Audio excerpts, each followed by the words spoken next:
میں 15 سال کا تھا جب میں نے اپنے سگے بھائی کی سہاگ رات دیکھی تھی۔ مجھے اپنی بھابھی کا گورا جسم پسند آ گیا۔ میری بھابھی بھرے جسم والی عورت تھی۔ شادی سے پہلے وہ 2 بچوں کی ماں لگتی تھی۔ میں نے بہت کوشش کی کہ میں سو جاؤں، لیکن مجھے نیند نہیں آ رہی تھی۔ زندگی میں پہلی بار ایسا سین دیکھ کر مجھ سے کھڑا ہونا مشکل ہو گیا تھا۔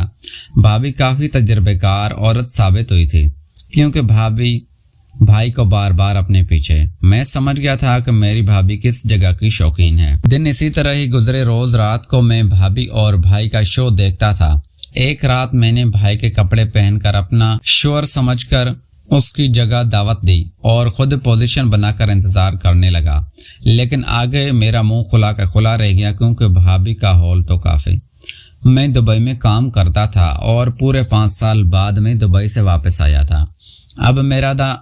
اب میرا ارادہ یہی تھا کہ میں مستقل یہیں شفٹ ہو جاؤں، مگر یہ ارادہ میرا تب تک تھا جب تک میں نے اپنے حسین خوبصورت بھابھی جان کو نہیں دیکھا تھا۔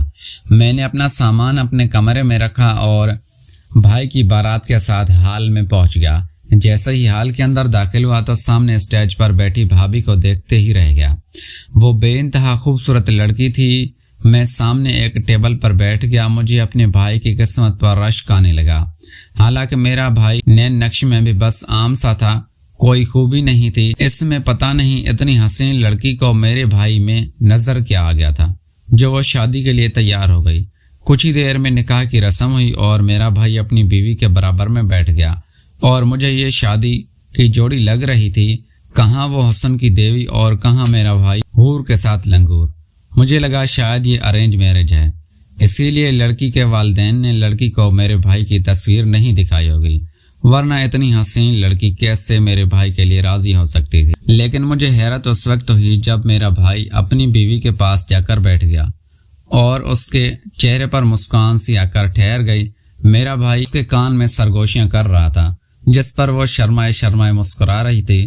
یہ دیکھ کر میرا جی چاہا کہ وہیں سے جا کر اس کو اسٹیج سے بھگا دوں اور اس کی جگہ خود بیٹھ جاؤں، جس نے میرے دل میں اپنے حسن کا طوفان برپا کر دیا تھا۔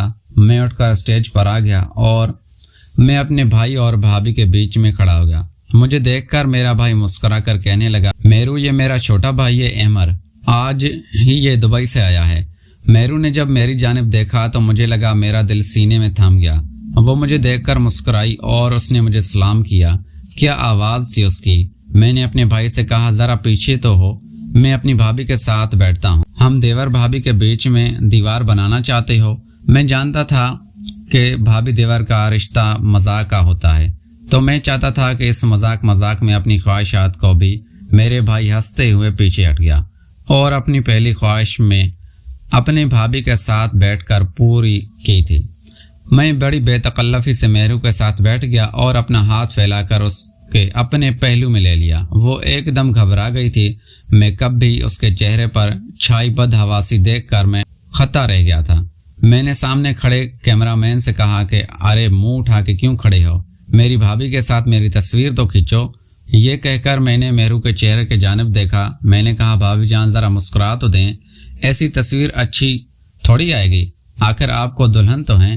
میری بات سن کر وہ زبردستی مسکرائی تھی، لیکن اس کی کوشش تھی کہ میرے پہلو سے نکل جائے، لیکن میں تصویر کھنچوانے کے بہانے سے اس کو اپنے بہت قریب کرنا چاہا تھا۔ کافی دیر بعد میں نے اسے اپنی گرفت سے آزاد کیا۔ میرا بھائی میری اس طرح کی حرکت سے واقف نہیں تھا، اور ایسی بے تکلفی اکثر دیور بھابھیوں کے ساتھ دکھائی رہتے ہیں۔ ایسے ہمارے معاشرے میں اتنا برا بھی نہیں سمجھا جاتا، لیکن میری نیت میں فرق تھا۔ میں نے تو پہلی نظر میں اپنی بھابھی کو کبھی بہن سمجھ کر نہیں دیکھا تھا۔ بہرحال رخصت ہو کر میرے بھابھی کے ساتھ گھر آ گئے۔ ہم دونوں بھائیوں کے علاوہ اور کوئی نہ تھا، اسی لیے میرے والدہ مہرو کو میرے بھائی کے کمرے میں چھوڑنے چلی گئی اور بھائی میرے ساتھ بیٹھ گیا۔ کہنے لگا، تم اتنی دیر سے یہاں پہنچے ہو، تم سے بات کرنے کا موقع ہی نہیں ملا، اور اب بھی میری دلہن میری منتظر ہوگی، اسی لیے تم سے میں کل بات کروں گا۔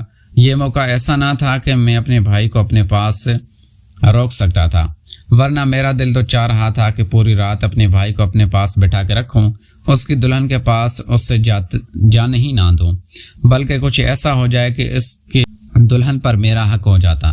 میرا بھائی اپنے کمرے میں چلا گیا۔ میں نے بہت کوشش کی کہ میں سو جاؤں لیکن نیند نہیں آ رہی تھی۔ میں جب بھی مجھے یہ خیال آتا کہ میرا بھائی اپنی بیوی کا ہاتھ پکڑے اس سے رونمائی کی انگوٹھی پہناتا رہا، اس کے حسن پر قصیدے پڑھتا رہا ہوگا، اس کے قریب جانے کی کوشش کر رہا ہوگا، میرے بے چین دل کو قرار نہیں آ رہا تھا۔ میں اٹھ کر بیٹھ گیا۔ میں سمجھ نہیں پا رہا تھا کہ میں کیا کروں۔ ایسا کروں کہ میرا بھائی کمرے سے باہر آ جائے اور دوبارہ کمرے میں نہ جا سکے، اپنی بیوی کے قریب نہ ہو سکے۔ پر پھر ضمیر نے مجھے جھنجھوڑ کے یہ کہا کہ بیہودہ حرکتیں، وہ تمہاری بھابھی ہے، تمہاری عزت کی جگہ ہے، تمہارے بھائی کی عزت ہے، اس گھر کی عزت ہے، تمہاری نظروں میں اس کے لیے ایک عزت کا مقام ہونا چاہیے۔ لیکن میں نے آج تک کون سی اپنے ضمیر کی بات سنی جو اب سننا۔ میں نے دبئی میں بھی عیاشی کی تھی، مجھے عادت تھی اور ایسے گناہ کرتا بھی تھا۔ مجھے کچھ نہ سوجی تو میں نے زور زور سے چلانا شروع کر دیا تھا، اور یہ آواز سن کر میری والدہ اور عمیر دونوں ہی میرے کمرے میں آ گئے۔ میں نے دونوں ہاتھوں سے اپنا سر جکڑ لیا۔ میں نے کہا کہ میرے سر میں شدید درد ہو رہا ہے، مجھ سے برداشت نہیں ہو رہا، مجھے لگتا ہے میرا سر پھٹ جائے گا۔ میری حالت دیکھ کر میری والدہ اور عمیر دونوں ہی پریشان ہو گئے۔ والدہ مجھ سے کہنے لگی کہ اس سے ڈاکٹر کے پاس لے جاؤ، پتہ نہیں اس سے کیا ہو گیا ہے۔ اچانک عمیر کہنے لگا، ہو سکتا ہے سفر کر کے آیا ہے اور آتے ہی شادی کے ہنگاموں میں لگ گیا ہے۔ وہ مجھے ڈاکٹر کے پاس لے گیا۔ ڈاکٹر کے سامنے بھی میں نے یہی ڈرامہ جاری رکھا۔ ڈاکٹر نے مجھے پین لے کر دی، مجھے درد تھا لیکن مجبوری میں مجھے ڈاکٹر کو چیک تو کروانا تھا۔ لیکن اس کے بعد میں نے بھی کہا کہ میرے سر میں بہت درد ہے۔ اس نے مجھے نیند کی میڈیسن بھی دے دی۔ کہنے لگا، آپ کی نیند پوری نہیں ہوئی، آپ گھر جا کے سو جائیں تو ٹھیک ہو جائیں گے۔ میں اپنے گھر واپس آ گیا۔ عمیر ہی مجھے میرے کمرے میں لایا تھا۔ میری والدہ بھی پریشان بیٹھی تھی اور مہرو اپنے شوہر کے منتظر پریشان بیٹھی ہوگی۔